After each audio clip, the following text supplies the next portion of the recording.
Good morning. तो हम लोगों ने लास्ट क्लास में जो देखा हुआ था प्रेसिडेंट और उससे रिलेटेड जितने भी क्वेश्चन थे मेंस के वो भी हम लोगों ने देख लिए थे, वाइस प्रेसिडेंट को भी हम लोगों ने देख लिया था।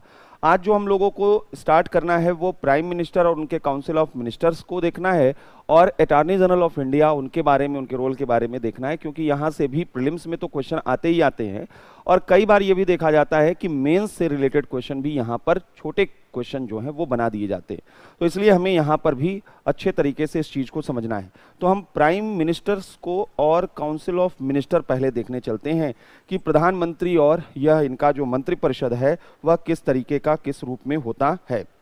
तो पहले जो सबसे इम्पॉर्टेंट चीज़ है जहाँ से हमें स्टार्ट करना है अपना ये टॉपिक, तो हम अगर कॉन्स्टिट्यूशन के आर्टिकल 75 में जाएं जहां पर यह बात बताया गया है कि प्राइम मिनिस्टर और काउंसिल ऑफ मिनिस्टर क्या होता है, उसके पहले ये भी आपको बता देना जरूरी, और आप पढ़े भी हैं कि आर्टिकल 74 में पहली बार प्राइम मिनिस्टर वर्ड यूज़ किया गया है और council of minister word use किया गया है, जिसमें ये कहा गया है कि प्रेसिडेंट को उनके कामों के लिए वहाँ पर असिस्ट करने के लिए, ऐड और एडवाइस के लिए प्राइम मिनिस्टर के हेडशिप में एक काउंसिल ऑफ मिनिस्टर होगा, ये बोला गया है आर्टिकल 74 में। लेकिन ये प्राइम मिनिस्टर कौन, कहाँ, कैसे चुना जाएगा या ये काउंसिल ऑफ मिनिस्टर क्या है, इसके बारे में आर्टिकल 74 में कुछ नहीं कहा गया है। देखिए यहाँ पे लिखा हुआ है कि there shall be a council of ministers with the prime minister at the head to aid and advise the president who shall in the exercise of his function act in accordance with such advice.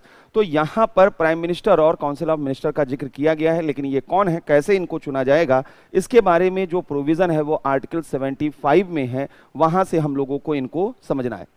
75 में सबसे पहली चीज बोली गई है कि prime minister shall be appointed by the president. तो यहाँ पर पहला जो सबसे इंपॉर्टेंट फैक्ट्स आपके लिए है कि हमारे यहाँ प्राइम मिनिस्टर का इलेक्शन नहीं होता है, हमारे यहाँ प्राइम मिनिस्टर को अपॉइंट किया जाता है। अमूमन हम मानकर चलते हैं कि प्राइम मिनिस्टर को हम इलेक्ट करते हैं, आप इलेक्ट करते हैं। अगर आपने नरेंद्र मोदी जी को इलेक्ट किया है तो as a prime minister elect नहीं किया था, बल्कि आपने उन्हें मेंबर ऑफ पार्लियामेंट के रूप में इलेक्ट किया था, और जब वो मेंबर ऑफ पार्लियामेंट बन गए तो प्रेसिडेंट ने वहां पर उनको अपॉइंट किया। तो पहला सबसे इंपॉर्टेंट चीज है कि प्राइम मिनिस्टर को प्रेसिडेंट के द्वारा अपॉइंट किया जाता है। और क्यों अपॉइंट किया जाता है इसको अगर देखना है तो ये कॉन्स्टिट्यूशन में नहीं लिखा है, बल्कि जो पार्लियामेंट्री ट्रेडिशन है उसमें हम उन चीज़ों को देखेंगे कि आखिर प्रधानमंत्री किसको चुना जाता है, राष्ट्रपति किसको नियुक्त करते हैं। दूसरा चीज इसमें बोला गया है the other minister shall be appointed by the president, यानी केवल प्राइम मिनिस्टर ही नहीं, अन्य मंत्री भी राष्ट्रपति के द्वारा ही नियुक्त किए जाते हैं। लेकिन इसमें एक चीज जोड़ी गई है, on the advice of the prime minister, यानी जो अदर मिनिस्टर्स होते हैं वो प्राइम मिनिस्टर के एडवाइस पर प्रेसिडेंट द्वारा अपॉइंट किए जाते हैं। और यहाँ पर प्राइम मिनिस्टर का जो एडवाइस है वह प्रेसिडेंट के लिए मानना वह बाध्यकारी है, यानी बाइंडिंग है, वह मानना ही मानना पड़ेगा। तो पहला और सबसे इंपॉर्टेंट चीज जहां से हम यह स्टार्ट करेंगे वो आर्टिकल 75 है। और हमने कहा कि आर्टिकल 75 कहता है कि प्राइम मिनिस्टर जो है वह किसके द्वारा अपॉइंटेड होते हैं, तो अपॉइंटेड बाय प्रेसिडेंट। ये अपॉइंटेड होते हैं बाय प्रेसिडेंट, यानी ये राष्ट्रपति के द्वारा जो है यहाँ पर वह नियुक्त होते हैं। तो पहली चीज यहाँ पर जो है यह प्रेसिडेंट के द्वारा अपॉइंटेड होते हैं, और अदर मिनिस्टर्स भी। तो यहाँ पर तो अपॉइंटेड बाय द प्रेसिडेंट, और कैसे अपॉइंट होते हैं पहले ये समझते हैं, फिर अदर मिनिस्टर्स के रूप में देखते हैं। प्राइम मिनिस्टर उस व्यक्ति को चुना जाता है या उसको अपॉइंट किया जाता है जिसे लोकसभा में मेजॉरिटी मिली हुई हो, यानी लोअर हाउस में। जो पार्लियामेंट का लोअर हाउस है उसे हम लोकसभा कहते हैं, हाउस ऑफ पीपल कहते हैं, और हाउस ऑफ पीपल में जिसको मेजॉरिटी मिली हो उसी को ही हम वहां पर प्राइम मिनिस्टर अपॉइंट करते हैं। क्योंकि हमारे यहाँ पार्टी सिस्टम काम करता है, यानी दलीय प्रणाली काम करती है, लोग दलों में बटे हुए रहते हैं। तो यहाँ पर उस दल के नेता को जिसे मेजॉरिटी क्या है, 543 लोग लोकसभा में इलेक्ट किए जाते हैं, इसका 50% कितना होगा, 50% प्लस 1 272। तो ये मैजिकल नंबर है। अगर 272 सांसद ने समर्थन अगर किसी के पक्ष में कर दिया तो वही प्रधानमंत्री बनेंगे। तो प्रधानमंत्री लोकसभा में बहुमत प्राप्त दल के नेता होते हैं। प्रधानमंत्री कौन होता है, तो लोकसभा में बहुमत प्राप्त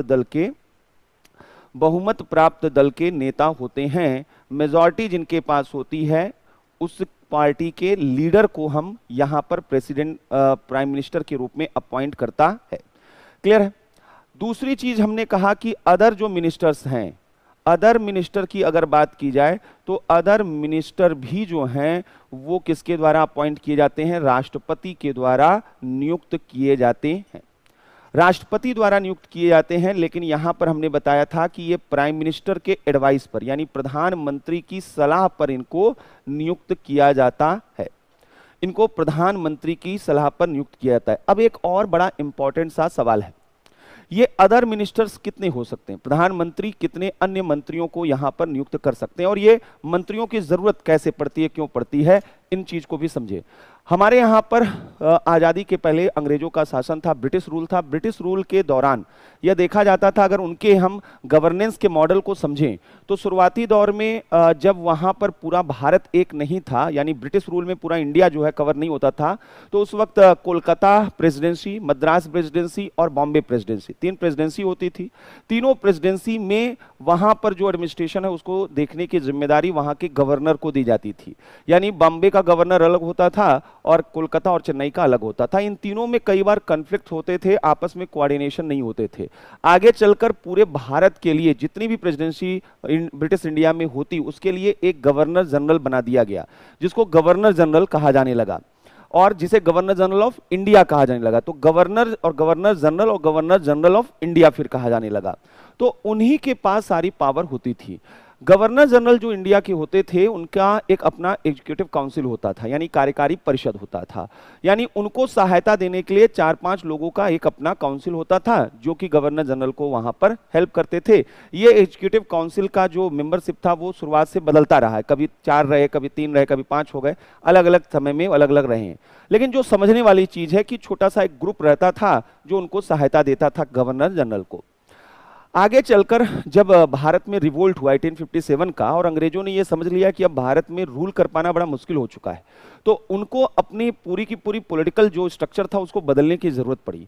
तो यहीं पर एक विचार आया कि भारत बहुत बड़ा देश है और इस बड़े देश को अगर रूल करना है, पहले हम जब ब्रिटिशर जो है छोटे छोटे पॉकेट्स पर जो है रूल कर रहे थे, कंट्रोल कर रहे थे इंडिया के, तब यहाँ कंट्रोल करना आसान था। जब पूरा भारत उनके कंट्रोल में आ गया तो इसको यहाँ पर जोड़ कर रख पाना यह बहुत मुश्किल काम था। तो यहाँ पर मेयो ने एक नया कंसेप्ट दिया जिसे पोर्टफोलियो सिस्टम कहते हैं। उनका कहना था कि काम बांटे जाएं, यानी गवर्नर जनरल, या जिसको बाद में 1857 के बाद वायसराय ऑफ इंडिया कहा जाने लगा, कहा गया कि वायसराय के पास सारा पावर अगर सेंट्रलाइज्ड होगा, अगर सारी रिस्पॉन्सिबिलिटी उनके पास होगी, तो इतने बड़े देश की चीजें वो कर नहीं पाएंगे। तो पोर्टफोलियो सिस्टम जो है वहां पर पहली बार आया। ये जो पोर्टफोलियो सिस्टम था, इसमें अलग अलग टास्क दे दिए गए अलग अलग काउंसिल के मेंबर्स को। यानी अगर हेल्थ है तो कोई और देखेगा, एग्रीकल्चर कोई और देखेगा, और इन सबको जो है कोऑर्डिनेट करने का काम वायसराय करेगा। यही पोर्टफोलियो सिस्टम हमारे यहाँ भी फिर आया कि ये जो आज हम देखते हैं कि अलग अलग मिनिस्टर्स बनाए जाते हैं, उनको अलग अलग पोर्टफोलियो दिए जाते हैं, जिससे कि काम उस क्षेत्र में जिम्मेदारी के साथ वो मिनिस्टर वहां पर कर सके। तो ये कंसेप्ट वहां पर आया। लेकिन जब बात आई आजादी के बाद कि मिनिस्टर्स कितने होंगे, तो हमने ये प्राइम मिनिस्टर पर छोड़ दिया कि प्राइम मिनिस्टर को कितना जरूरत है मिनिस्टर्स का, वो अपना देखें कि वहां पर 10 मिनिस्टर जरूरत है, 50 मिनिस्टर, 100 या 150।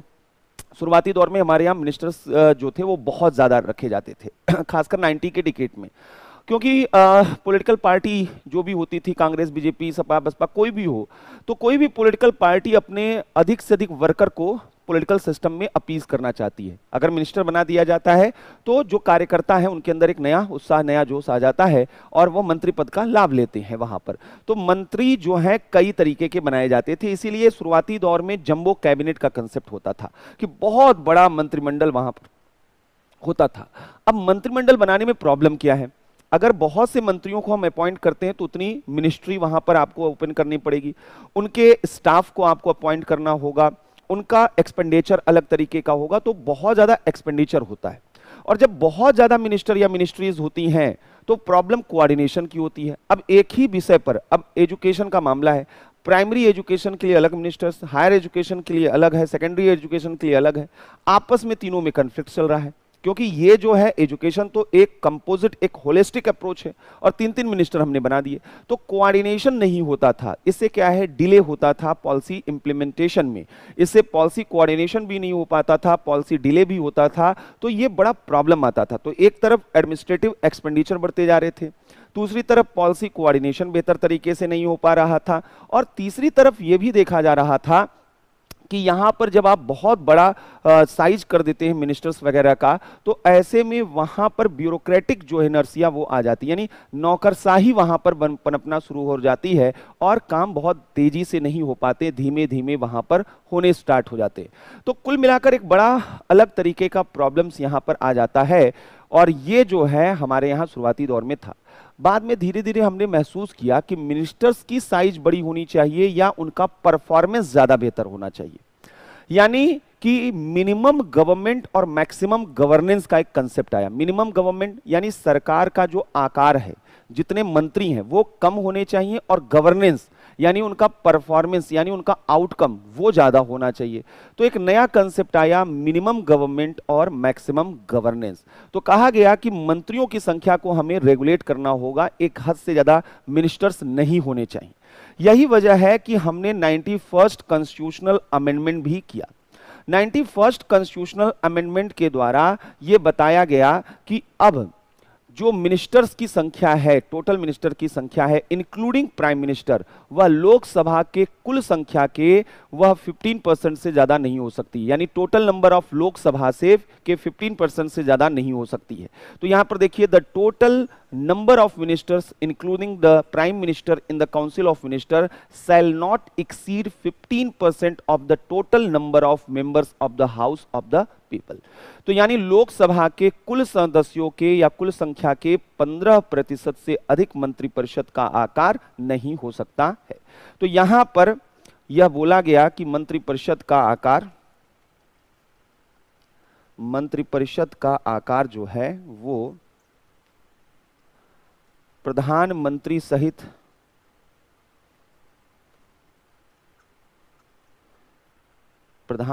सहित मंत्रियों की कुल संख्या, प्रधानमंत्री सहित मंत्रियों की कुल संख्या लोकसभा के सदस्यों की कुल संख्या के 15% से अधिक नहीं हो सकती है, अधिक नहीं हो सकती है। अब यहां पर जो काउंसिल ऑफ मिनिस्टर है, थोड़ा इनके बारे में और समझिए। मंत्री परिषद जो होता है उसमें तो मान लीजिए जैसे अभी आपने सुना होगा कि 43 नए जो मिनिस्टर्स हैं वो ऐड किए गए, तो अगर 15% का हम यहां पर लें तो कुल मिलाकर 81 मंत्री फिलहाल सरकार में, केंद्र की सरकार में 81 मंत्री हो सकते हैं इंक्लूडिंग प्राइम मिनिस्टर। अभी आपने सुना होगा कैबिनेट का रिसफल हुआ है, विस्तार हुआ है, कई नए मंत्री आए, कई पुराने मंत्री गए वहां पर। तो लेकिन लिमिट, अपर लिमिट क्या है, 81 से अधिक मंत्री नहीं हो सकते हैं। और जो वर्तमान गवर्नमेंट है वहां पे 57 के लगभग जो है मिनिस्टर्स देखे जाते थे, इंक्लूडिंग जो है वह प्राइम मिनिस्टर।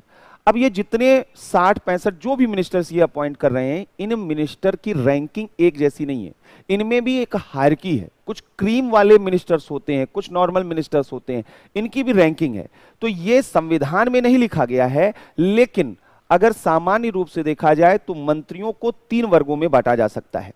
तो मंत्री परिषद को 3 पार्ट में, 3 क्लासेस में आप क्लासिफाई कर सकते हैं। मंत्री परिषद के 3 वर्ग हैं, 3 क्लासेस हैं, इनको 3 क्लासेस में क्लासिफाई कर सकते हैं। पहला क्लास जिसको कहते हैं कैबिनेट मंत्री। कैबिनेट मंत्री का मतलब क्या है? देखिए, सबसे इंपॉर्टेंट चीज है कि हमारे यहां पर अलग अलग पोर्टफोलियो बनाए जाते हैं, शिक्षा, स्वास्थ्य, कृषि, उद्योग, नागरिक उड्डयन, अलग अलग, सिविल एविएशन, सब अलग अलग हैं, ये पोर्टफोलियो हैं। इन विभागों या पोर्टफोलियो का जो हेड होगा, यानी जो इसकी अध्यक्षता करेगा, वो एक व्यक्ति होगा। उस एक व्यक्ति को हम कैबिनेट मिनिस्टर कहेंगे। वो क्या होगा? Cabinet minister. जैसे अभी देखिए, फाइनेंस मिनिस्ट्री में जो उसको हेड करती हैं वो निर्मला सीतारमण जी हैं, तो उसकी अध्यक्ष हैं। अध्यक्ष होने के नाते उनको कैबिनेट मंत्री कहा जाता है। तो कैबिनेट मंत्री किसी मंत्रालय के अध्यक्ष होते हैं, किसी मिनिस्ट्री के हेड होते हैं, किसी मंत्रालय के अध्यक्ष यहां पर होते हैं, किसी मंत्रालय के अध्यक्ष होते हैं। और ये जो हैं कैबिनेट जो मिनिस्टर होते हैं ना, अलग अलग सारे कैबिनेट मिनिस्टर जितने हैं, मान लीजिए 15-20 जितने भी कैबिनेट मिनिस्टर हो, इनकी पूरी टीम को बोला जाता है कैबिनेट। यानी इनके लिए एक शब्द इस्तेमाल किया जाता है मंत्रिमंडल। तो ये कैबिनेट मंत्री जो होते हैं, कैबिनेट मिनिस्टर, ये कैबिनेट के मेंबर होते हैं, यानी मंत्रिमंडल के सदस्य। ये कैबिनेट यानी मंत्रिमंडल के सदस्य यहां पर होते हैं, ये मंत्रिमंडल के सदस्य यहां पर होते हैं। अब जो ये कैबिनेट मिनिस्टर होते हैं, इनके सबऑर्डिनेट स्टेट मिनिस्टर होते हैं। मतलब अलग अलग जो मिनिस्ट्री हैं उनमें एक दो यहां पर जो है स्टेट मिनिस्टर भी बनाया जाता है। ये स्टेट मिनिस्टर का मतलब ये नहीं है कि ये किसी स्टेट के मिनिस्टर हैं, उत्तर प्रदेश, बिहार, छत्तीसगढ़। स्टेट वर्ड यहां पर बस उनके जो है रैंक को बताता है कि ये कैबिनेट मिनिस्टर के नीचे हैं, उसी मिनिस्ट्री में कैबिनेट मिनिस्टर के अंडर हैं और कैबिनेट मिनिस्टर को असिस्ट करने के लिए होते हैं। जैसे अभी तक अनुराग ठाकुर जी वह मिनिस्ट्री ऑफ फाइनेंस में स्टेट मिनिस्टर थे। तो आपने देखा होगा कई बार प्रेस कॉन्फ्रेंस होता था फाइनेंस मिनिस्टर का, तो Nirmala Sitharaman ji as a cabinet minister, cabinet finance minister वहां पे रहती थी, बगल में वहां पर अनुराग ठाकुर जी वह स्टेट फाइनेंस मिनिस्टर के रूप में होते थे। तो ये स्टेट शब्द से कंफ्यूज नहीं होना है। कैबिनेट मिनिस्टर्स के जो वहां पर सबऑर्डिनेट होते हैं, जूनियर होते हैं, उनको हम यहां पर क्या बोलते हैं, हम यहां पर स्टेट मिनिस्टर कहते हैं। तो दूसरी कैटेगरी, दूसरा क्लास होता है स्टेट मिनिस्टर का, यानी राज्य मंत्री का। ये राज्य मंत्री क्या होते हैं, ये अध्यक्ष नहीं होते हैं, कैबिनेट मंत्री के अधीन काम करते हैं उसी मंत्रालय में। तो कैबिनेट मंत्री के कार्यों में ये सहायता देते हैं, ये कैबिनेट मंत्री के कार्यों में को असिस्ट करते हैं। इनका काम असिस्टेंस किसको, कैबिनेट मिनिस्टर को। तो कैबिनेट मंत्री के कार्यों में सहायता देना होता है, यह उनके अधीन होते हैं, ये कैबिनेट मिनिस्टर के अधीन होते, सबऑर्डिनेट होते। अब इसी स्टेट मिनिस्टर में ही एक और क्लास होता है जिसको अलग से देखने की जरूरत है। अगर हम सेकंड ए इसको बना लें, यानी स्टेट मिनिस्टर में ही जो है एक तो नॉर्मल स्टेट मिनिस्टर, कुछ स्टेट मिनिस्टर ऐसे होते हैं जो इंडिपेंडेंट चार्ज भी लिए रहते हैं, यानी स्वतंत्र प्रभार के minister, minister of independent charge, स्वतंत्र प्रभार के मंत्री। ये वैसे तो इन्हें कैबिनेट मिनिस्टर के जो है नीचे वाला रैंक होता है इन लोगों का, स्टेट मिनिस्टर का। मैक्सिमम स्टेट मिनिस्टर वो किसी मिनिस्ट्री के अंग होकर और किसी कैबिनेट मिनिस्टर को असिस्ट करते। इंडिपेंडेंट चार्ज का मतलब यह है कि इन्हें एक ऐसा विभाग दिया गया है जिसको मिनिस्ट्री का स्टेटस नहीं दिया गया है। अगर मिनिस्ट्री का स्टेटस दिया गया होता, मतलब मंत्रालय, तो ये कैबिनेट मिनिस्टर होते। यही इंडिपेंडेंट चार्ज के मिनिस्टर जो हैं कैबिनेट मिनिस्टर होते अगर इनको मिनिस्ट्री का दर्जा दे दिया गया होता। लेकिन जिसको, जैसे अभी पंचायती राज जो हमारा मंत्रालय आप देखते हैं, तो उसका जो भी अब मिनिस्टर होता है कैबिनेट मिनिस्टर होता है, जो उसका अध्यक्ष। पहले पंचायती राज को विभाग माना जाता था, उसको कोई मिनिस्ट्री का स्टेटस नहीं दिया गया था। तो जब तक मिनिस्ट्री का स्टेटस नहीं दिया गया था तो भी वहां पर एक मिनिस्टर अपॉइंट किया जाता था जो पंचायती राज के मामलों को देखता था। और पंचायती राज के मामलों को, विभाग को देखने वाला जो अध्यक्ष होता था वो मिनिस्टर, स्टेट मिनिस्टर होता था। अगर वह मंत्रालय का दर्जा होता तो उसका अध्यक्ष कैबिनेट मिनिस्टर होता। लेकिन चूंकि वह वहां पर अध्यक्ष का दर्जा नहीं दिया गया, लेकिन उसे इंडिपेंडेंट चार्ज दिया गया, उसके ऊपर कोई नहीं है, लेकिन वह इंडिपेंडेंटली उस चीज को देख रहा है और इसके बावजूद उसे मिनिस्ट्री का दर्जा नहीं है, इसलिए कैबिनेट मिनिस्टर नहीं कहते हैं, इंडिपेंडेंट चार्ज मिनिस्टर होते हैं, स्वतंत्र प्रभार के मंत्री होते हैं। यह किसी विभाग के अध्यक्ष तो होते हैं, कोई डिपार्टमेंट को इनको स्वतंत्र रूप में अध्यक्षता के लिए दे दिया जाता है। किसी विभाग के अध्यक्ष तो होते हैं लेकिन मंत्रिमंडल के सदस्य नहीं होते हैं, ये कैबिनेट के मेंबर नहीं होते हैं, विभाग के अध्यक्ष हैं। लेकिन क्यों? क्योंकि मंत्रालय का दर्जा नहीं दिया गया है, तो कैबिनेट के सदस्य नहीं होते हैं। और जो कैबिनेट होता है उसकी बैठकों में भाग नहीं लेते हैं, ये कैबिनेट की बैठकों में भाग नहीं लेते। कैबिनेट की बैठकों में तब तक पार्टिसिपेट नहीं करते हैं, तब तक भाग नहीं लेते हैं जब तक कि उन्हें इनवाइट न किया जाए, जब तक कि आमंत्रित न किया जाए। तो ये दूसरा यहां पर आमंत्रित न किया जाए। तो पहले रैंक को बोलते हैं कैबिनेट मिनिस्टर, दूसरा रैंक है स्टेट मिनिस्टर, और स्टेट मिनिस्टर में ही एक सब क्लास है जिसे मिनिस्टर ऑफ इंडिपेंडेंट चार्ज कहते हैं।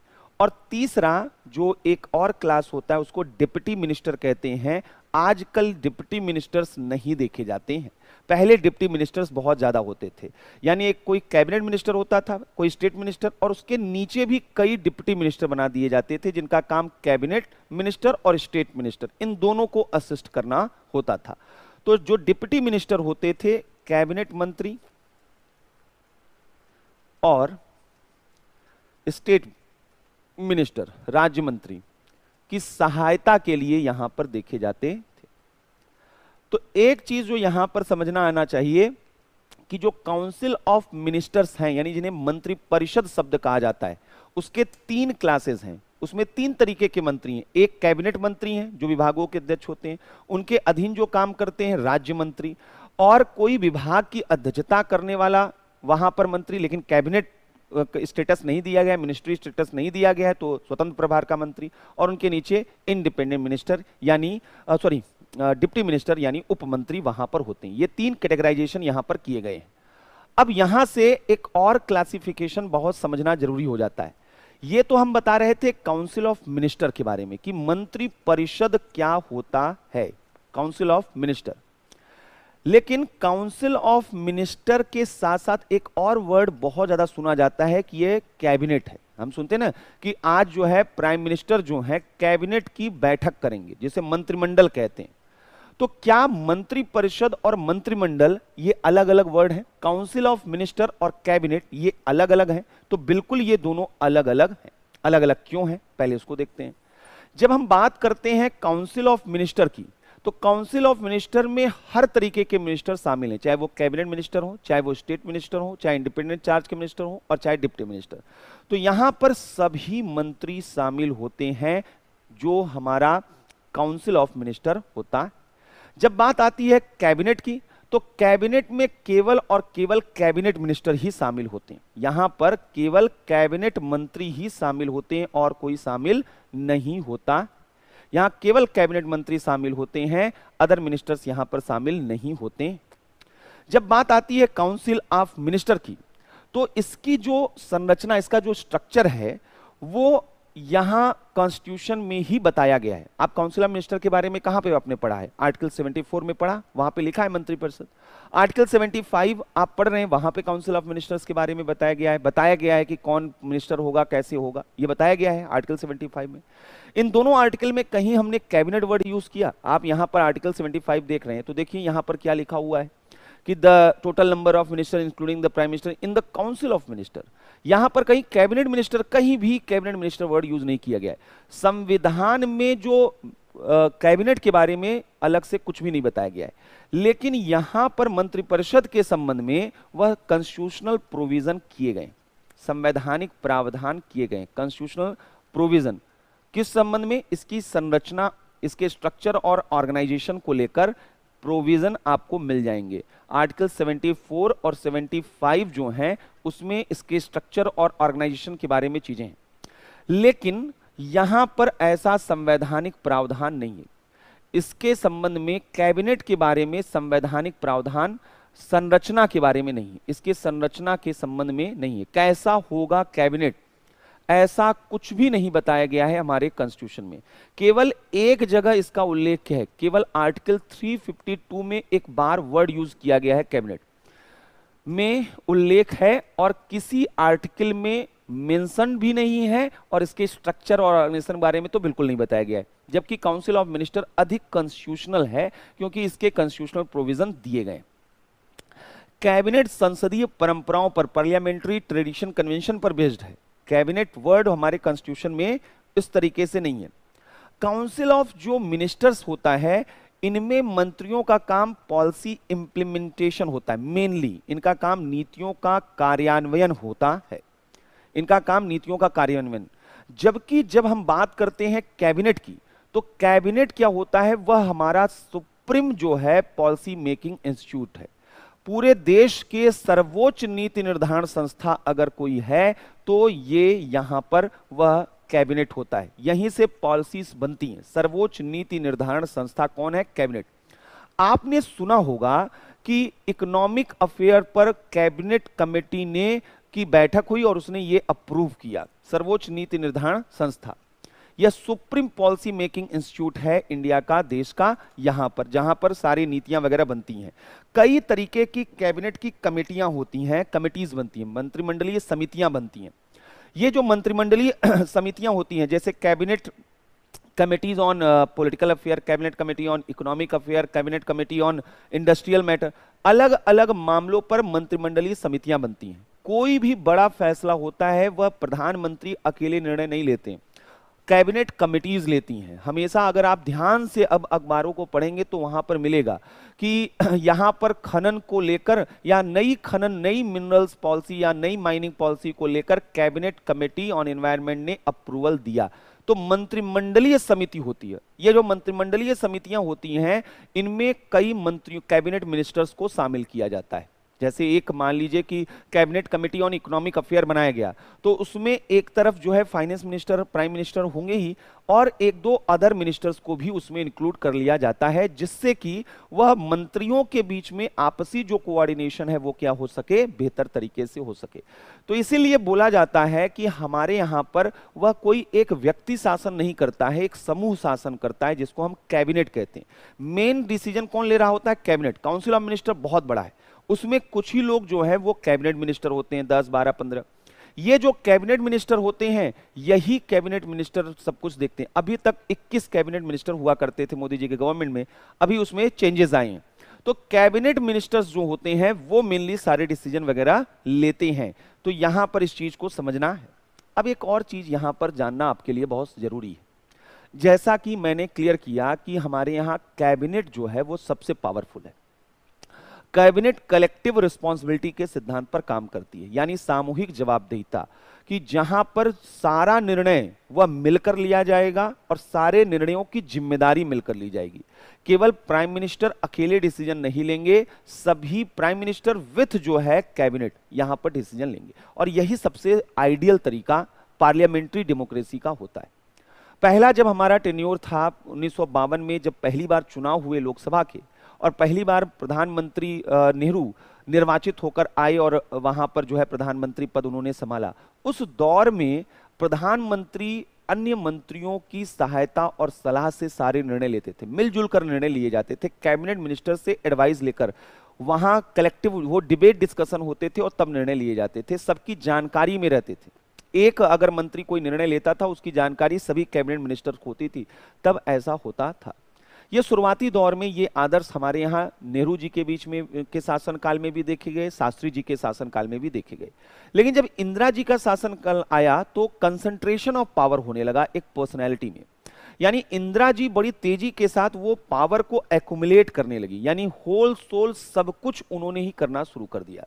जैसे हमने आपको बताया था कि 1975 में स्थिति क्या हो गई कि काउंसिल ऑफ मिनिस्टर तो छोड़िए, कैबिनेट मिनिस्टर जो मेन मिनिस्टर हैं, कैबिनेट मिनिस्टर को यह जानकारी नहीं थी कि इमरजेंसी डिक्लेयर कर दी गई है, यानी प्राइम मिनिस्टर ने एक तरफा निर्णय वहां पर ले लिया।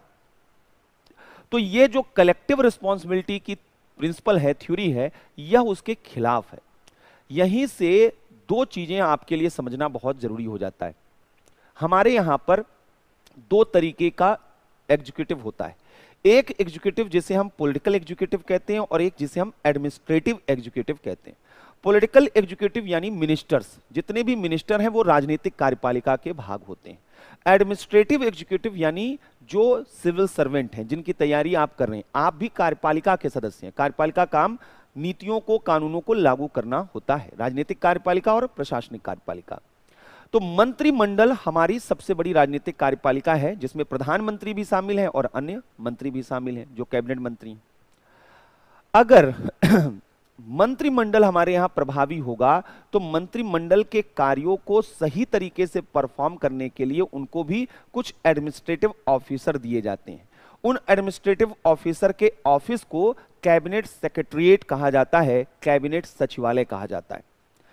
कैबिनेट सचिवालय सभी मंत्रिमंडल के सदस्यों को, यानी सभी कैबिनेट मिनिस्टर को हर तरीके का स्टाफ जो असिस्टेंस होता है वो देता है, यानी कर्मचारी, डॉक्यूमेंट्स, उनको कोई रिसर्च कराना है, कुछ भी कराना है तो वो कैबिनेट सेक्रेटरीट से हेल्प लेते हैं।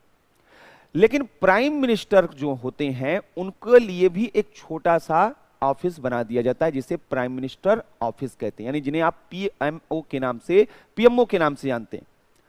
माना जाता है कि अगर ट्रू पार्लियामेंट्री डेमोक्रेसी हो तो कैबिनेट सेक्रेटरीट ज्यादा इफेक्टिव होना चाहिए, और अगर हमारे यहां पर वह पार्लियामेंट्री फॉर्म ऑफ गवर्नमेंट आ गया, कैबिनेट फॉर्म ऑफ गवर्नमेंट के बजाय, मंत्रिमंडलीय सरकार के बजाय प्रधानमंत्री की सरकार ज्यादा ताकतवर दिखने लगेगी, तो पीएमओ क्या हो जाएगा, ज्यादा ताकतवर हो जाएगा। इसलिए जरूरी हो जाता है कि थोड़ा इनको भी एक बार देख लेते हैं। यानी एक तरफ जो कैबिनेट सेक्रेटरीट है, मंत्रिमंडलीय, यहां पर सचिवालय क्या है, और दूसरी तरफ यहां पर जो है वह प्राइम मिनिस्टर ऑफिस, प्रधानमंत्री कार्यालय, प्रधानमंत्री कार्यालय, पीएमओ जिसे आप कहते हैं। अब इनको थोड़ा सा यहां पर देखिएगा। जो मंत्रिमंडलीय सचिवालय होता है यह कैबिनेट के लिए स्टाफ एजेंसी होता है, स्टाफ एजेंसी ऑफ कैबिनेट। यह मंत्रिमंडल का की स्टाफ एजेंसी ऑफ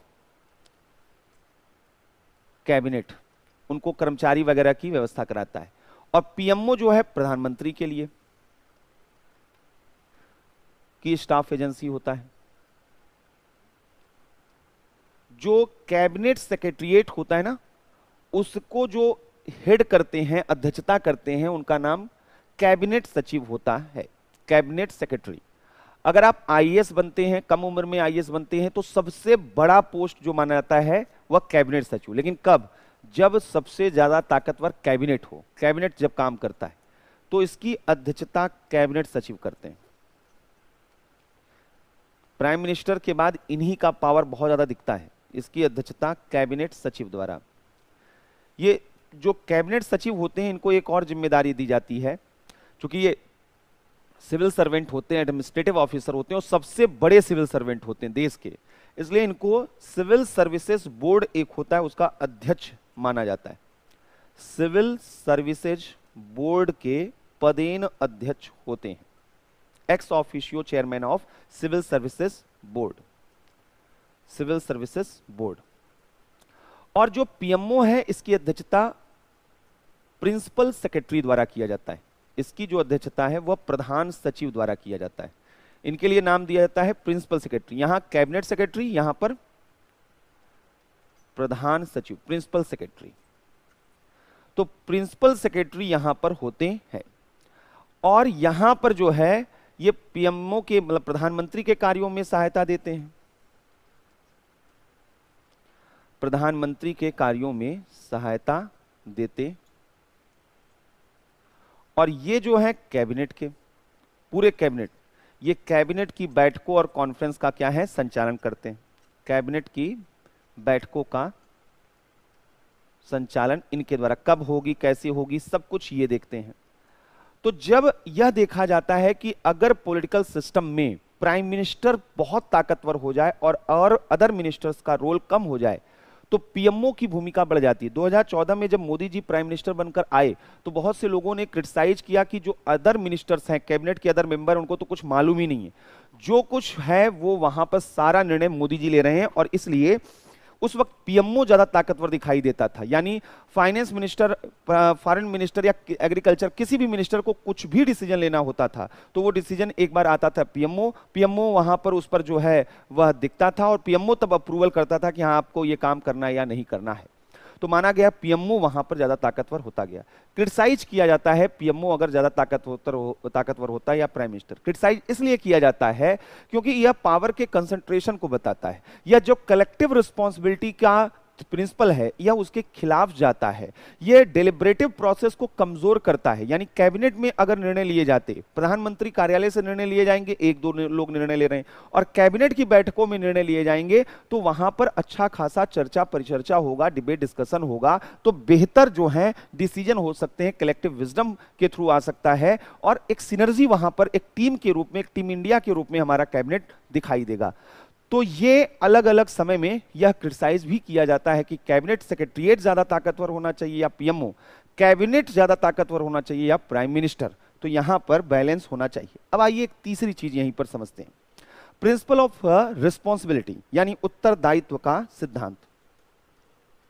उत्तरदायित्व का सिद्धांत यहां पर हमारा जो आर्टिकल 75 है वो बहुत सी चीजें लेकर आता है। तो देखिए उसमें और क्या क्या बोला गया है।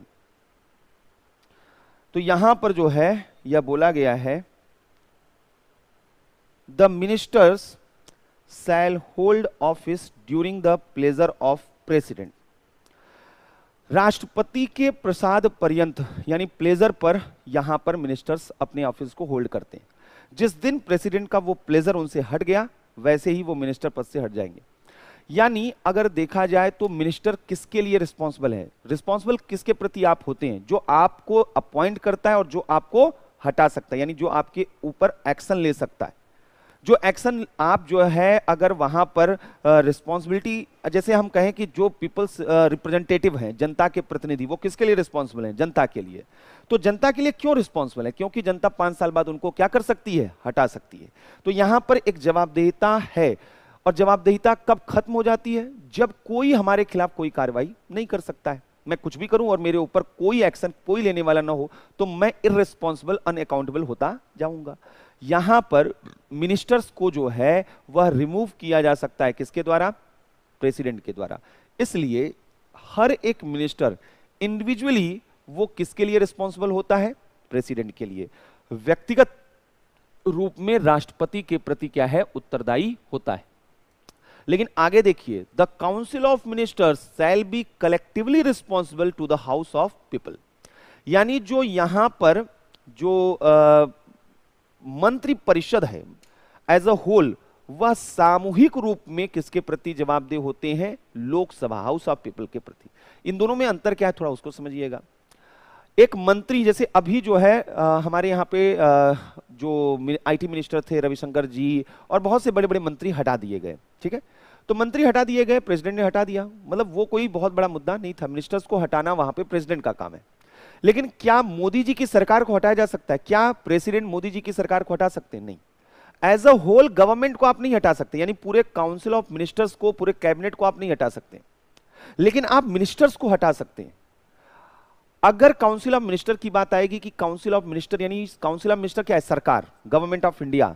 गवर्नमेंट ऑफ इंडिया को हटाने की बात आएगी तो कौन हटाएगा? प्रेसिडेंट नहीं हटाएंगे, जिसने उन्हें चुना है वही हटाएगा। और किसने चुना है? तो हमने कहा प्राइम मिनिस्टर जो है वह चुना किसको जाता है? जो लोकसभा में बहुमत दल का नेता हो। तो बहुमत दल का ही सरकार बनता है, मेजॉरिटी पार्टी का ही गवर्नमेंट फॉर्म होता है। और यह मेजॉरिटी आपको कहां लेनी होती है? लोकसभा में। और अगर लोकसभा में आपकी मेजॉरिटी खत्म हो गई, यानी 272 लोग कल थे लेकिन 50 लोग आपके विद्रोह में अलग हो गए, तो आपको 272 जो सीटें थी आपके पास घटकर वो 232 या 222 हो गई, तो फिर अब आपके पास मेजॉरिटी नहीं है, आपकी सरकार गिर जाएगी। तो यानी यहां पर कलेक्टिवली जो है यह रिस्पॉन्सिबल है लोकसभा के लिए और इंडिविजुअली जो है वह किसके लिए रिस्पॉन्सिबल है? प्रेसिडेंट के लिए है। तो यहां पर उत्तरदायित्व का सिद्धांत जो है दो तरीके का है। एक है यहां पर व्यक्तिगत उत्तरदायित्व, इंडिविजुअल रिस्पॉन्सिबिलिटी, व्यक्तिगत उत्तरदायित्व, और दूसरा सामूहिक उत्तरदायित्व, कलेक्टिव रिस्पॉन्सिबिलिटी, सामूहिक उत्तरदायित्व, कलेक्टिव रिस्पॉन्सिबिलिटी और इंडिविजुअल रिस्पॉन्सिबिलिटी। इंडिविजुअल क्या है कि मंत्री राष्ट्रपति के प्रति, प्रेसिडेंट के लिए के प्रसाद पर्यंत, मंत्री राष्ट्रपति के प्रसाद पर्यंत during the pleasure of president अपने पद को धारण करते हैं। तो यह व्यक्तिगत उत्तरदायित्व है राष्ट्रपति के प्रति, तो मंत्री राष्ट्रपति। और सामूहिक रूप में लोकसभा के प्रति, लोकसभा के प्रति उत्तरदायी होते। तो ये यहां पर समझना है, यानी व्यक्तिगत रूप में राष्ट्रपति के प्रति उत्तरदायी, व्यक्तिगत रूप में राष्ट्रपति के प्रति उत्तरदायी होते। तो ये दोनों में अंतर समझिएगा। अब आइए तीसरी चीज समझते हैं, और वो क्या है? जो भी यहाँ पर मिनिस्टर्स होते हैं, आपने देखा होगा ना, अभी जो मिनिस्टर्स सबने शपथ लिया है अपने ऑफिस को, वहां पे आपने देखा होगा उन्होंने सिग्नेचर किया था। जब वहां पे उनको शपथ दिलाई जा रही थी, जिन लोगों ने देखा होगा, तो उन्होंने सिग्नेचर किया था। तो वहां से वो ऑफिस को अब वहां पर वह ग्रहण कर रहे हैं। The president shall administer to him the oaths of office. तो वहां पे आपने देखा होगा राष्ट्रपति जी थे और उन्होंने कहा मैं, तो बाकी लोग वहां पर शपथ लेते थे कि मैं, जो जो भी नाम था। तो उनको office, oath of office and of secrecy according to the form set out of the purpose in the third schedule. तीसरी अनुसूची में पद और गोपनीयता की शपथ। अगर आपने ध्यान से देखा होगा कैबिनेट का जो अभी शपथ हुआ था, तो दो शपथ लिए गए। पहले पद का शपथ कि यह पद जो है मैं इस जिम्मेदारी के साथ इसका निर्वहन करूंगा। फिर आपने सुना होगा कि फिर से राष्ट्रपति जी कहते थे मैं, तो मंत्री जी वहां पर बोलते थे कि मैं जो है ये शपथ लेता हूं कि ज्ञात रूप में या प्रत्यक्ष या अप्रत्यक्ष रूप में जो भी मंत्री से संबंधित जो भी निर्णय होते हैं मंत्रिपरिषद से संबंधित, उसको किसी और को संसूचित नहीं करूंगा, या उसको जब तक अपेक्षा न हो ऐसा करना मैं दूसरों तक उसको नहीं करूंगा। यानी गोपनीयता, जो हमारा जो मिनिस्ट्री है वो इसी चीज पर काम करता है कि आपको मंत्रिमंडल के अंदर क्या चल रहा है उसको बाहर नहीं बताना है। आप अगर इस सारी चीजों को आपने बताना, सरकार जो निर्णय ले रहा है, सोचिए अगर आपको मालूम हो जाए पहले से, तो आप उसी हिसाब से वहां पर काम पहले से तैयारी करके वो फायदा उठा सकते हैं। तो ये जरूरी हो जाता है कि सरकार कोई डिसीजन ले वह और लोगों तक न पहुंचे, तो गोपनीयता बहुत जरूरी है। इसलिए आपने देखा होगा बीच में एक विवाद आया जब प्राइम मिनिस्टर जो हैं वहां पर सभी चीफ मिनिस्टर से बात कर रहे थे और अरविंद केजरीवाल जी उस मीटिंग का उन्होंने जो है लाइव जो है स्ट्रीमिंग करना शुरू कर दिया। तो बोला गया कि भाई ये प्रोटोकॉल का वायलेशन है, सिक्रेसी का वायलेशन है कि ये इस तरीके की बैठकें जो हैं जो प्रधानमंत्री और मिनिस्टर्स के बीच में होती है ये बाहर नहीं आनी चाहिए जब तक कि वहां पर वह ऐसा व्यवस्था न किया जाए। तो ये शपथ इनके द्वारा लिया जाता है। तो ओथ, दो तरीके का ओथ ये लेते हैं, पद और गोपनीयता दोनों का। एक तो ऑफिस का, तो यहां पर और कौन करवाता है? राष्ट्रपति द्वारा। राष्ट्रपति द्वारा शपथ दिलाया जाता है। किस शेड्यूल के तहत? थर्ड शेड्यूल, तीसरी अनुसूची, उसमें पूरा लैंग्वेज दिया गया है, तीसरी अनुसूची के तहत। और किस चीज का शपथ लेते हैं? पद और गोपनीयता दोनों का। तो यहां पर जो है सेक्रेसी ऑफिस और सेक्रेसी दोनों का जो है ये क्या करते हैं, वो यहां पर ओथ लेते हैं। क्लियर है? अब आइए, तो यहां पर जो है oaths of office and of secrecy, ये दोनों वहां पर जो है ओथ ये लेते हैं, ऑफिस का भी और सेक्रेसी का भी।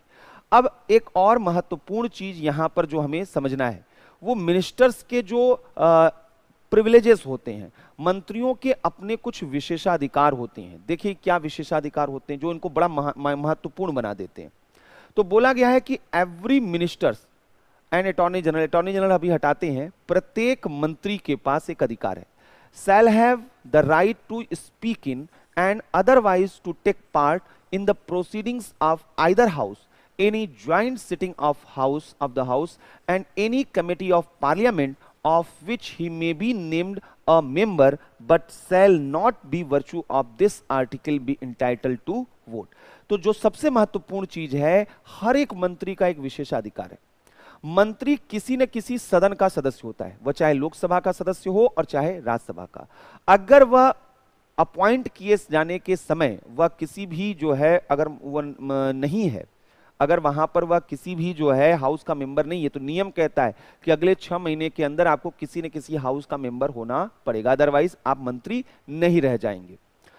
अब आप अगर लोकसभा के मेंबर हैं और आप मिनिस्टर्स बना दिए गए, तो ये कहता है आर्टिकल कि आप भले ही लोकसभा के मेंबर हो, लेकिन आपको राज्यसभा की कार्यवाहियों में भी, प्रोसीडिंग में भी पार्टिसिपेट करने का अधिकार होगा, ज्वाइंट सिटिंग में भी भाग लेने का अधिकार होगा, आपको पार्लियामेंट्री कमेटी में भी भाग लेने का अधिकार होगा, भले ही आप उसके मेंबर हो या न हो।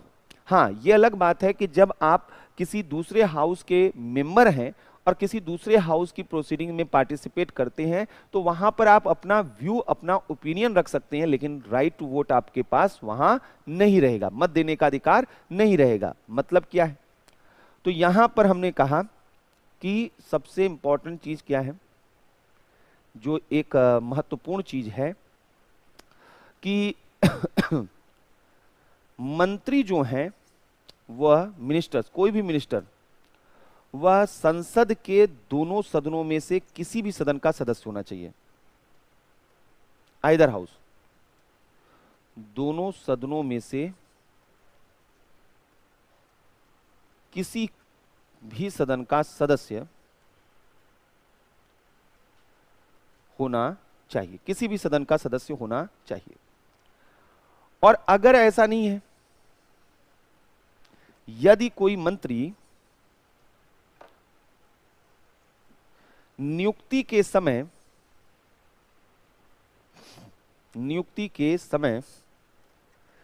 किसी भी सदन का सदस्य नहीं है, किसी भी सदन का सदस्य नहीं है, तो उसे 6 माह के भीतर, विद इन 6 मंथ,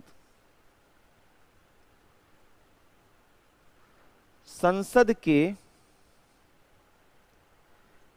किसी भी सदन की सदस्यता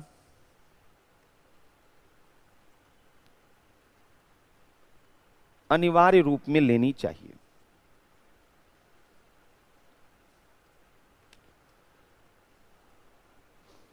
तो 6 माह के भीतर, तो विद इन 6 मंथ उसे वहां पर जो है वह मेंबरशिप लेना होगा।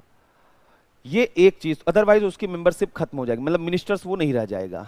दूसरा हमने कहा कि यहां पर उसके प्रिविलेजेस, अगर मंत्रियों के प्रिविलेजेस की बात की जाए, विशेषाधिकार,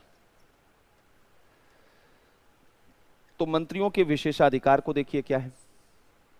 तो अभी जो हमने बात किया वह किसी भी हाउस का मेंबर होगा, दोनों हाउस का मेंबर नहीं हो सकता है मंत्री किसी न किसी एक ही हाउस का मेंबर होगा, लेकिन वह किसी भी हाउस का मेंबर हो, दूसरे हाउस के मीटिंग्स में भी पार्टिसिपेट कर सकता है, ज्वाइंट मीटिंग में भी कर सकता है, कमिटीज में भी कर सकता है। तो ये क्वेश्चन हमारे लिए इंपॉर्टेंट है।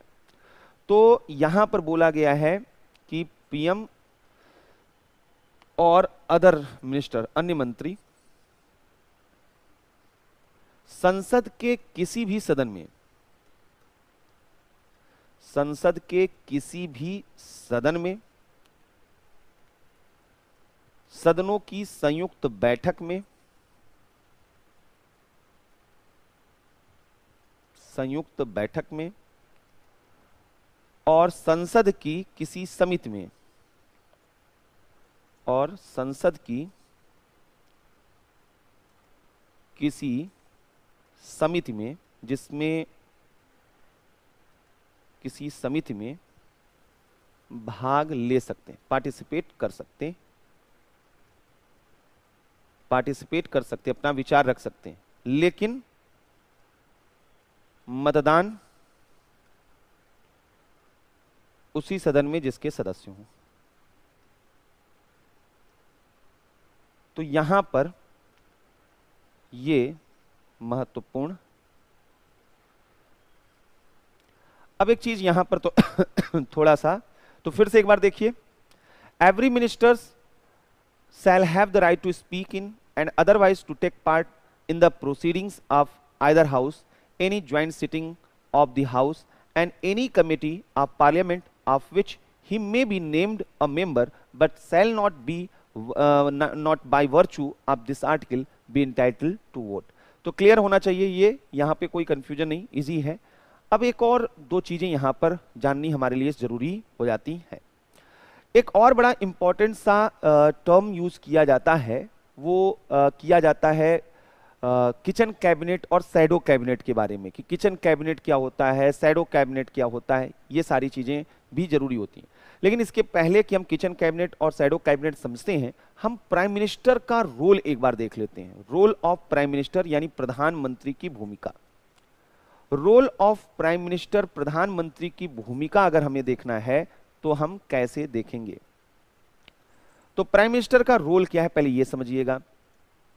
माना जाता है कि जो कैबिनेट फॉर्म ऑफ गवर्नमेंट है, कैबिनेट मूलक शासन प्रणाली जिसको कहते हैं, उसका जो एक्सेस है वो एक्सेस हमारा प्राइम मिनिस्टर है। ये फर्स्ट अमेंगस्ट जो है यहां पर माना जाता है कि यह अमेंगस्ट इक्वल, समकक्षों में यह प्रथम है। मतलब वहां पर ये माना जाता है कि प्राइम मिनिस्टर वैसे ही जैसे अदर मिनिस्टर हैं, बस ये है कि वो उसकी अध्यक्षता करते हैं। तो यहां बहुत बड़ा अंतर नहीं है प्राइम मिनिस्टर और अदर मिनिस्टर में, बस वह समकक्ष हैं, सब एक जैसे हैं, लेकिन उसमें पहला नाम किसका आता है? प्राइम मिनिस्टर का आता है। तो प्राइम मिनिस्टर जो है वह लाइफलाइन है इस कैबिनेट के, इस काउंसिल ऑफ मिनिस्टर के, क्योंकि प्राइम मिनिस्टर लीडर होता है, वह कैबिनेट की अध्यक्षता करता है, काउंसिल ऑफ मिनिस्टर की अध्यक्षता करता है। इसलिए कहा भी जाता है कि अगर प्राइम मिनिस्टर का डेथ हो जाए या प्राइम मिनिस्टर रिजाइन दे दें तो पूरा का पूरा काउंसिल ऑफ मिनिस्टर जो है वह डिसमिस हो जाता है, बर्खास्त हो जाता है, फिर वो नहीं बचता है, फिर दूसरी सरकार बनाने की कवायद शुरू हो जाती है, लेकिन वो जो मिनिस्ट्री थी वो खत्म हो जाती है। तो प्रधानमंत्री सबसे महत्वपूर्ण यहां पर ऑफिस होता है पार्लियामेंट्री सिस्टम में। तो कैबिनेट शासन की धुरी माना जाता है, या कैबिनेट फॉर्म ऑफ गवर्नमेंट की के एक्सेस के रूप में देखा जाता है। इसे समकक्षों में प्रथम, फर्स्ट एमंग इक्वल्स, समकक्षों में प्रथम माना जाता है। ये अलग अलग तरीके के रोल यहां पर प्ले करता है, अलग अलग भूमिका में होता है, ये अलग अलग भूमिका में डिफरेंट डिफरेंट रोल इसके होते हैं। कौन कौन से रोल हैं? पहला यहां पर जो बोला जाता है, यह हेड ऑफ गवर्नमेंट होता है, शासन का अध्यक्ष। हेड ऑफ गवर्नमेंट कौन होता है? Prime minister.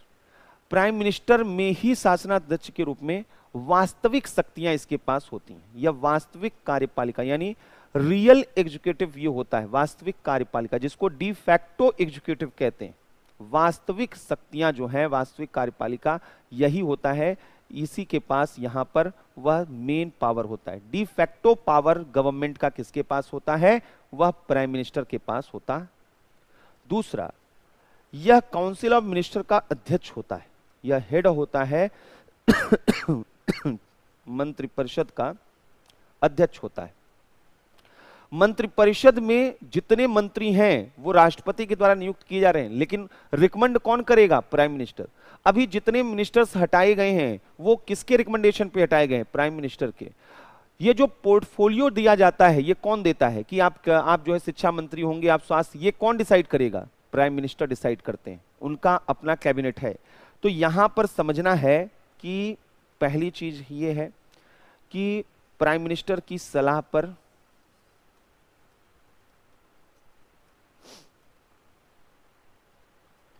राष्ट्रपति द्वारा मंत्रियों की नियुक्ति की जाती है।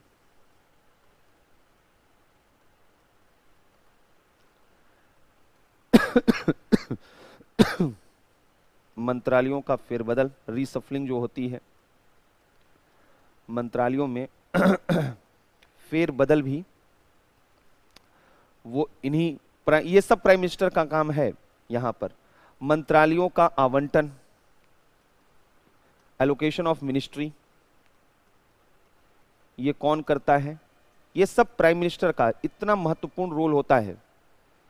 तो ये सब काम जो है यहां पर वह प्राइम मिनिस्टर के द्वारा किए जाते हैं। तीसरा, ये कैबिनेट के अध्यक्ष होते हैं, चेयरमैन ऑफ कैबिनेट, कैबिनेट के भी अध्यक्ष होते हैं।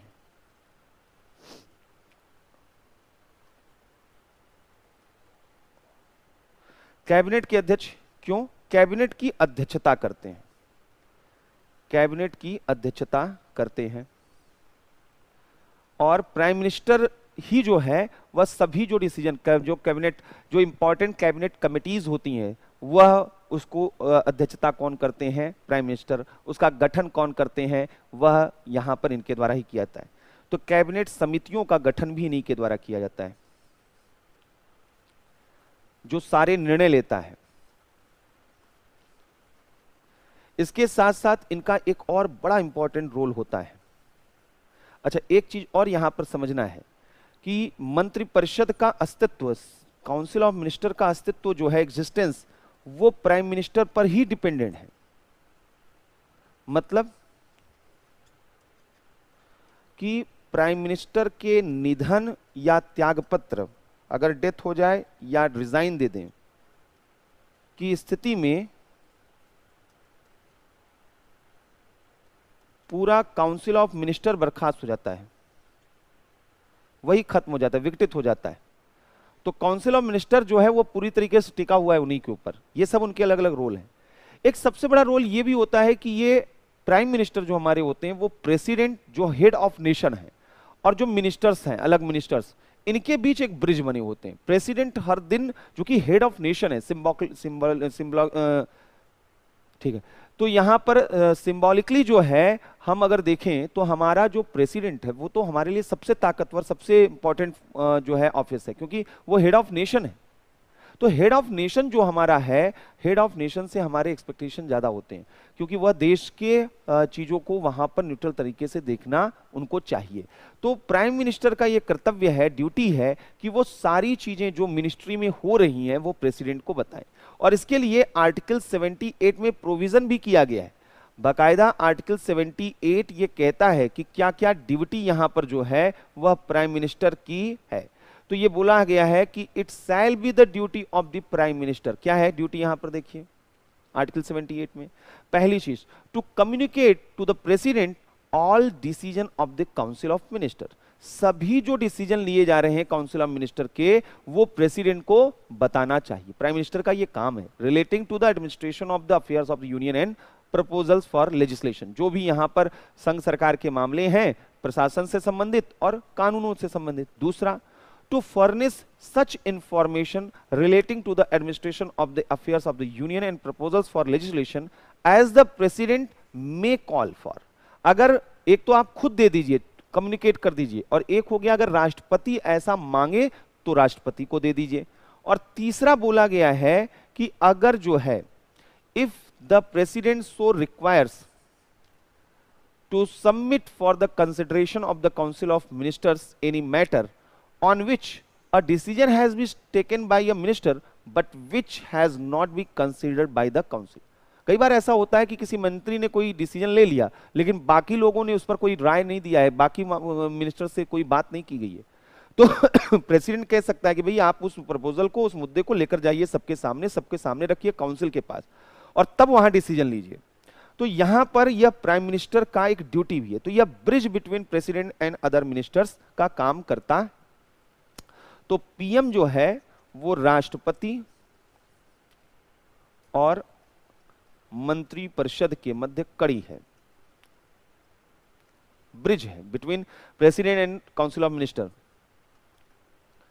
कैसे? तो यहां पर article 78 duty of prime minister का कर्तव्य बताता है। और प्राइम मिनिस्टर के कर्तव्य में क्या क्या बताया गया है? तो पहली चीज बताई गई है कि प्राइम मिनिस्टर जो हैं राष्ट्रपति को सूचित करेंगे, कम्युनिकेट करेंगे, राष्ट्रपति को सूचित करेंगे। किस चीज के बारे में? दो चीजों के बारे में सूचित करेंगे। क्या करेंगे? एक तो संघ के प्रशासन से संबंधित जो एडमिनिस्ट्रेशन से रिलेटेड है अफेयर, और दूसरा प्रपोज्ड जो लेजिस्लेशन है, प्रपोजल जो विधायी प्रस्ताव हैं, जो लेजिस्लेटिव प्रपोजल्स हैं, ये कानून बनना है या नहीं, ये राष्ट्रपति को सूचित करेंगे। दूसरा, राष्ट्रपति द्वारा सूचना मांगने पर, ऐसी सूचना मांगने पर उनको वहां पर सूचित करेंगे। और तीसरा, एक मंत्री द्वारा लिए गए निर्णय को मंत्रिपरिषद के सामने प्रस्तुत करना, अगर राष्ट्रपति ऐसा कहें तो ये प्रस्तुत करना। लेकिन एक चीज समझिए कि ये जो प्राइम मिनिस्टर का ड्यूटी है कि ये तीन काम करे, ये बाइंडिंग नहीं है उसके लिए, ये उसकी ड्यूटी है, ये उसका अपना मतलब ये करना चाहे या न करना चाहे। तो प्राइम मिनिस्टर का यह कर्तव्य बाध्यकारी नहीं है, ये ध्यान रखना है, यह बाइंडिंग नहीं है, यह कर्तव्य बाध्यकारी नहीं है, केवल एक ड्यूटी है। इसके साथ साथ प्राइम मिनिस्टर, ये हम बात कर रहे थे चौथा, क्या क्या रोल है प्राइम मिनिस्टर का।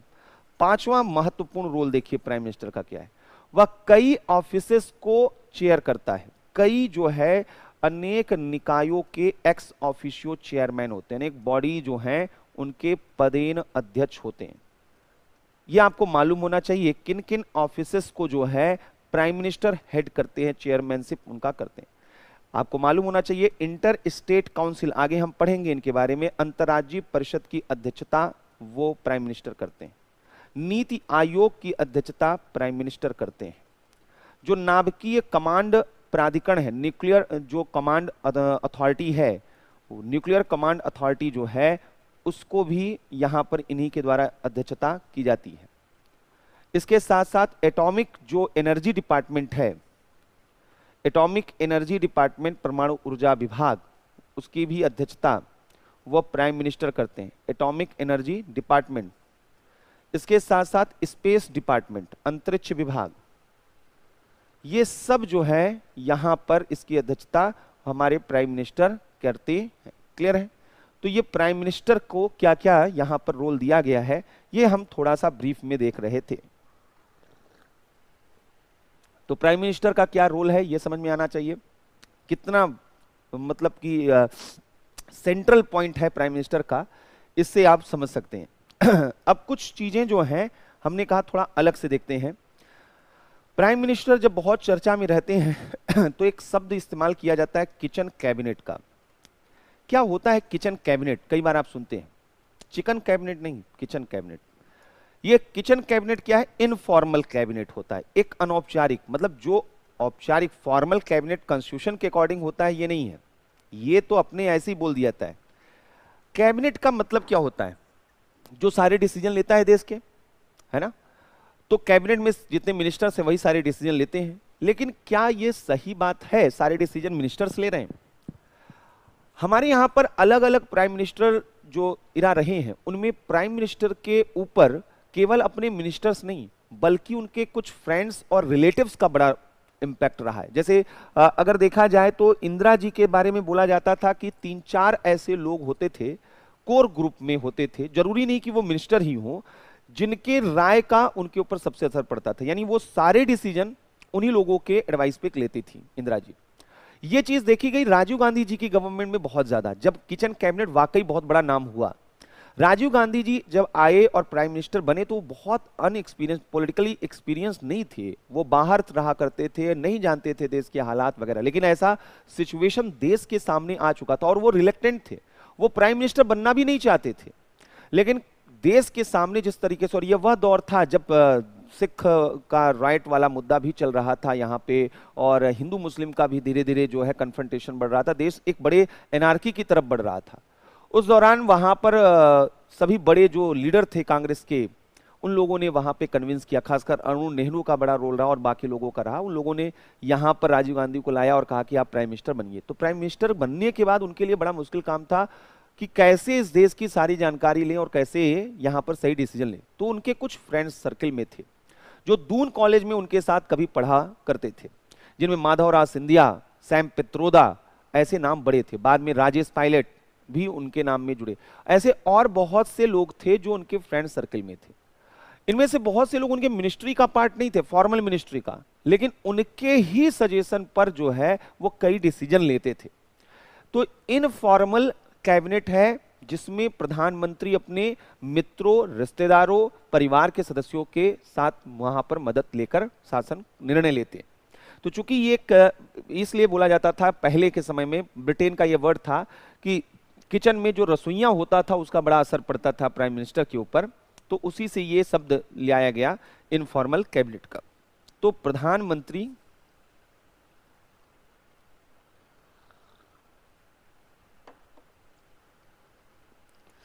यह जो है प्रधानमंत्री के निर्णयों को प्रभावित करता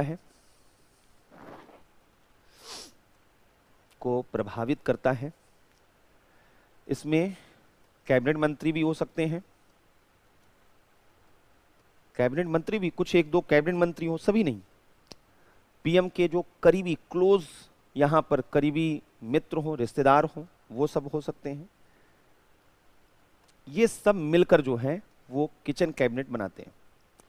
फिर एक शैडो कैबिनेट का नाम लिया जाता है, छाया मंत्रिमंडल। इस पर हम लोगों ने पहले भी बात किया है।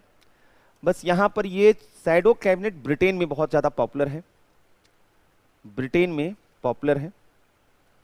जो अपोजिशन पार्टी है वहां की विपक्षी दल द्वारा एक पैरेलल गवर्नमेंट द्वारा समानांतर सरकार बनाई जाती है, पैरेलल गवर्नमेंट या पैरेलल मिनिस्ट्री बनाई जाती है, कैबिनेट बनाया जाता है, इसी को शैडो कैबिनेट कहते हैं।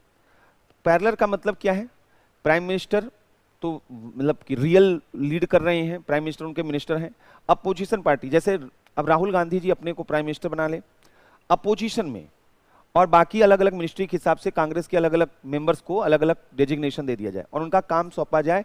जैसे राहुल जी, मोदी जी अगर वो प्राइम मिनिस्टर अपने पास रख रहे हैं, शैडो प्राइम मिनिस्टर, तो प्रधानमंत्री जो देश के वास्तविक प्रधानमंत्री जो काम कर रहे हैं और जहां गलत कर रहे हैं, शैडो प्राइम मिनिस्टर के रूप में वहां पर वो बताएंगे कि अगर मैं होता तो मैं ये डिसीजन लेता, ये ऐसे करना चाहिए, ये ऐसे करना चाहिए। इससे एक सेंस ऑफ रिस्पॉन्सिबिलिटी और सेंस ऑफ प्रेशर क्रिएट होता है रियल प्राइम मिनिस्टर या रियल कैबिनेट पर।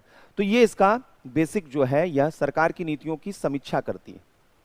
बेसिकली सरकार की नीतियों की समीक्षा करना जो है वह शैडो कैबिनेट का काम होता है, और यह अल्टरनेटिव पॉलिसीज जो है वह प्रेजेंट करती है, वैकल्पिक नीतियों को प्रस्तुत करती, अल्टरनेटिव पॉलिसीज जो हैं को प्रेजेंट करती। ठीक है, तो ये तो था प्राइम मिनिस्टर और उनके मिनिस्टर्स के बारे में। अब आइए अंतिम जो हमारा ऑफिस है यूनियन एग्जीक्यूटिव में, वह है अटॉर्नी जनरल ऑफ इंडिया। थोड़ा उनके बारे में देखते हैं कि अटॉर्नी जनरल ऑफ इंडिया जो हैं उनके बारे में क्या कहा गया है हमारे कॉन्स्टिट्यूशन में। अटॉर्नी जनरल यानी महान्यायवादी जो हैं, ये आर्टिकल 76 में एक कॉन्स्टिट्यूशनल ऑफिस है। हमारे संविधान के अनुच्छेद 76 में इनके बारे में प्रावधान किया गया है बाकायदा। तो पहले एक बार थोड़ा समझिएगा कि है कौन महान्यायवादी और उनका काम क्या है, तब आप सही तरीके से इस चीज को समझ पाएंगे। जो हमारे यहां पर भारत सरकार है, उसका जो दायित्व है, जो काम है, वो बड़ा ही जटिल है। भारत सरकार का पहला दायित्व क्या है कि वो जो है कोई भी अगर निर्णय ले, कोई भी काम करे, तो संविधान के अनुसार वहां पर काम करे। यानी उसे मालूम होना चाहिए कि कोई भी कदम उठाया जा रहा है कॉन्स्टिट्यूशनली लीगल हो। अदरवाइज क्या होगा, सरकार ने कोई कानून बनाया, संविधान के हिसाब से वो कानून सही नहीं है, लेकिन सरकार को नहीं मालूम था, अब वह कानून बन गया, मामला न्यायालय में पहुंचा, न्यायालय ने सरकार को डांट फटकार लगाया और उस कानून को निरस्त कर दिया। इससे गवर्नमेंट की जो लेजिटिमेसी है वो क्या हो जाती है, कमजोर हो जाती है। इसलिए सरकार को जरूरी होता है कि उसके पास कोई ऐसा एक्सपर्ट हो जो इन सब में शुरुआत में ही उसको असिस्ट कर दे उसे बता दे कि क्या सही क्या। अगर कहीं हमें लीगल एडवाइस लेना हो सरकार को कि हम ये कदम उठाने जा रहे हैं, इसके क्या रिपरकशन हो सकते हैं, क्या यहाँ पर इफेक्ट साइड इफेक्ट हो सकते हैं, क्या नेगेटिव पॉजिटिव हैं, अगर कोई एक लीगल एक्सपर्ट हमारे पास हो, अपना आदमी हो, तो हम उससे लीगल ओपिनियन ले सकते हैं। तो सरकार के फंक्शंस को लेजिटिमेट बनाने के लिए, अकॉर्डिंग टू कॉन्स्टिट्यूशन बनाए रखने के लिए जरूरी हो जाता है कि एक लीगल एडवाइजर गवर्नमेंट का हो। तो गवर्नमेंट के लीगल एडवाइजर के रूप में अटॉर्नी जनरल ऑफ इंडिया का ऑफिस बनाया गया है। ये क्या होते हैं, लीगल एडवाइजर होते हैं भारत सरकार के। अब इनसे आप समझिए कि क्या क्या इनके बारे में बोला गया है। पहली चीज, the president shall appoint a person who is qualified to be appointed a जज of the Supreme Court to be attorney general for India. तो यानी कि प्रेसिडेंट के द्वारा नियुक्ति की जाती है, और नियुक्ति करते समय योग्यता क्या देखा जाता है कि आप सुप्रीम कोर्ट का जज बन सकते हैं या नहीं। आप सुप्रीम कोर्ट के जज नहीं हैं, बल्कि आप क्वालिफाइड हैं सुप्रीम कोर्ट का जज बनने के लिए। सुप्रीम कोर्ट का जज बनने के लिए क्वालिफिकेशन क्या चाहिए? पहली चीज है 5 साल तक आप जो है वह किसी हाई कोर्ट में क्या रहे हो, वह जज रहे हो, या 10 साल तक आप हाई कोर्ट में प्रैक्टिस किए हुए हो, या आप लीगल ज्यूरिस्ट हो। तो यहां पर ऐसे, और अमूमन जो बड़े एडवोकेट होते हैं उन एडवोकेट को ही वह अटॉर्नी जनरल बनाया जाता है। तो एक तो उनसे बोला गया है कि प्रेसिडेंट अपॉइंट करते हैं, और हाई कोर्ट का जज बनने की एलिजिबिलिटी आपके अंदर, सुप्रीम कोर्ट का जज बनने की एलिजिबिलिटी होनी चाहिए। अब यहां से देखिए आगे इनकी ड्यूटी वगैरह भी बताई गई है। It shall be the duty of the attorney general to give advice to the government of India upon such legal upon such legal matters and to perform such other duties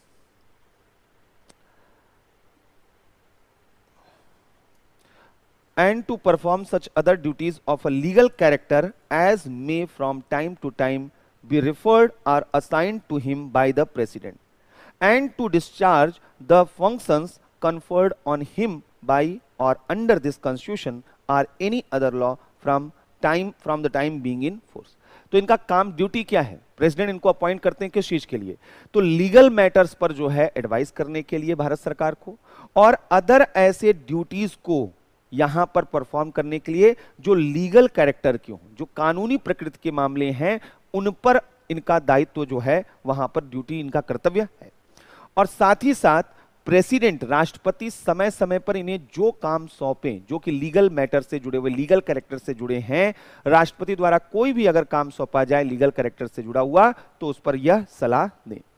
और साथ ही साथ यह भी कहा गया है कि संविधान या किसी कानून के अधीन अगर उनसे अपेक्षा की गई है कि आपको कोई कर्तव्य निर्वहन करना है, तो उन कर्तव्यों का निर्वहन वह अटॉर्नी जनरल वहां पर करें। दूसरा, यहां सबसे इंपॉर्टेंट चीज आर्टिकल 76 क्या कहता है? In the performance of his duty the attorney general shall have right of audience in all courts in the territory of India. Bharat सरकार के खिलाफ भारत के अलग अलग न्यायालयों में, चाहे वह हाई कोर्ट हो, सबऑर्डिनेट कोर्ट हो, कई मामले चल रहे होते हैं भारत सरकार के खिलाफ। जैसे आपकी प्रॉपर्टी जो है उस पर भारत सरकार ने कब्जा कर लिया, और अब आप जो है कोर्ट में गए, उन्होंने कहा कि भारत सरकार के पास ये अथॉरिटी नहीं थी। अब ये मामला कोर्ट में चला, कोर्ट देखेगा वहां पर, तो अब भारत सरकार के तरफ से अटॉर्नी जनरल ऑफ इंडिया जो हैं वो कोर्ट की हियरिंग में प्रेजेंट होते हैं, भारत सरकार का पक्ष खुद रखते हैं, या उनके साथ कई सॉलिसिटर जो है वह जनरल होते हैं। जैसे अटॉर्नी जनरल ऑफ इंडिया वैसे ही सॉलिसिटर जनरल ऑफ इंडिया होते हैं, कई सॉलिसिटर जनरल ऑफ इंडिया होते हैं जिनको वहां पर अटॉर्नी जनरल अलग अलग जगहों पर भेजते हैं। तो यहां पर भारत के हर एक न्यायालय में उपस्थित होने का या सुनवाइयों में भाग लेने का अधिकार भारत सरकार की तरफ से वह अटॉर्नी जनरल के पास होता है। और अंतिम चीज बोला गया है कि the attorney general shall hold office during the pleasure of the president and shall receive such remuneration as the president may determine. तो सबसे महत्वपूर्ण चीज यह है कि जो हमारे महान्यायवादी होते हैं वो राष्ट्रपति के प्रसाद पर्यंत होते हैं, यानी कभी भी उनको हटाया जा सकता है। इसका क्या मतलब है? कभी भी हटाया जा सकता है मतलब बिना किसी ग्राउंड के, बिना किसी प्रोसीजर के। यानी महान्यायवादी को हटाने का कोई तरीका हमारे संविधान में नहीं दिया गया है। किस आधार पर हटाया जाएगा? कुछ नहीं दिया गया। इसका मतलब किसी भी आधार पर हटाया जा सकता है और तत्काल प्रभाव से हटाया जा सकता है। और कौन हटाएगा? राष्ट्रपति हटाएंगे। तो इनके कार्यकाल निश्चित नहीं होते, कोई फिक्स इनका टर्म नहीं होता। दूसरा, इनका रेम्युनरेशन यानी इनके वेतन भी फिक्स नहीं होते। वजह यह है, जैसा भी हमने आपको बताया, बड़े बड़े एडवोकेट को अटॉर्नी जनरल बनाया जाता है, और एडवोकेट एक एक हियरिंग जो वहां पर देख रहे हैं, लाखों रुपए वो एक एक हियरिंग का वहां पर ले रहे हैं। किसी भी केस में उनके पास जो है वो बड़े, जैसे हरीश साल्वे जैसे जो बड़े वकील हैं, 40-40 लाख रुपए उनका केस वाइज वहां पर मिलता है। तो इतना बड़ा जो है अमाउंट छोड़कर वह भारत सरकार के यहां कोई काम क्यों करेगा, और भारत सरकार कितना ही पैसा देगा वहां पर? इसलिए बीच का रास्ता निकाला गया है। प्रेसिडेंट ने कहा कि भाई हम आपसे मिलकर आपका जो वेतन जो आपका है वो हम डिसाइड कर लेंगे, जो हम दे सकते हैं और जो आप बता सकते हैं, दोनों हम डिसाइड कर लेंगे। दूसरा कि जितने भी अटॉर्नी जनरल होते हैं उन्हें प्राइवेट प्रैक्टिस करने की छूट होती है, यानी आप अपनी निजी वकालत करते रहिए, आपका जो खाली टाइम होगा हम आपको लीगल एडवाइजर के रूप में आपका मदद लेते रहेंगे। इस तरीके से होता है। तो यह ध्यान रखना है कि अटॉर्नी जनरल निजी वकालत कर सकते हैं। हां, निजी वकालत करते समय भारत सरकार के विरुद्ध किसी मामले की सुनवाई वो नहीं करेंगे, ये उनके लिए ऑब्लिगेशंस है। बाकी वो निजी वकालत कर सकते हैं, राष्ट्रपति के द्वारा ही उनका वेतन निर्धारित किया जाता है, यानी इनका वेतन भी फिक्स नहीं होता है। क्लियर है? तो ये हम लोग अभी तक देख रहे थे संघ की कार्यपालिका, यूनियन एग्जीक्यूटिव, इन सारी चीजों को हमने देख लिया है। अब जो हम लोगों को देखना है अगला टॉपिक, वो पार्लियामेंट देखना है, यानी संसद देखना है। लेकिन आज यहीं पर जो है कंप्लीट करते हैं। आज थोड़ी तबीयत सही नहीं थी, एक बार सोचा कि सुबह क्लास थोड़ा ऑफ करूं, लेकिन वो सही विकल्प नहीं था, तो थोड़ी सी क्लास हो गई है। और मंडे से जो है कोशिश रहेगी कि एकदम स्मूथ जो है क्लासेस हो। थोड़ी बहुत मौसम आप देख ही रहे हैं, तो उसका भी एक असर है। तो अब इसका नोट्स अभी हम भिजवा देंगे, और बाकी जो है तेजी से रिवाइज करते रहिए इन सब चीज़ों को, और बेयर एक्ट्स अपने पास रखिए, जिससे कि इंटरप्रिटेशन आपके दिमाग में होता रहे। अगर चीज़ें विजुलाइज होती गई तो रटने वाली समस्या क्या है, कम होती जाएगी। तो विजुलाइज कीजिए, जितना अधिक विजुलाइज कर पाएंगे उतनी तेजी से इन चीज़ों को क्या कर पाएंगे, मेमोराइज कर पाएंगे। तो परसों मंडे को हम लोग फिर मिलते हैं, पार्लियामेंट नया टॉपिक स्टार्ट करते हैं, और बड़ा इंपॉर्टेंट टॉपिक है, बहुत ज़्यादा क्वेश्चन आते हैं, तो वहां पर हम लोगों का फोकस थोड़ा अलग तरीके का रहेगा। Thank you.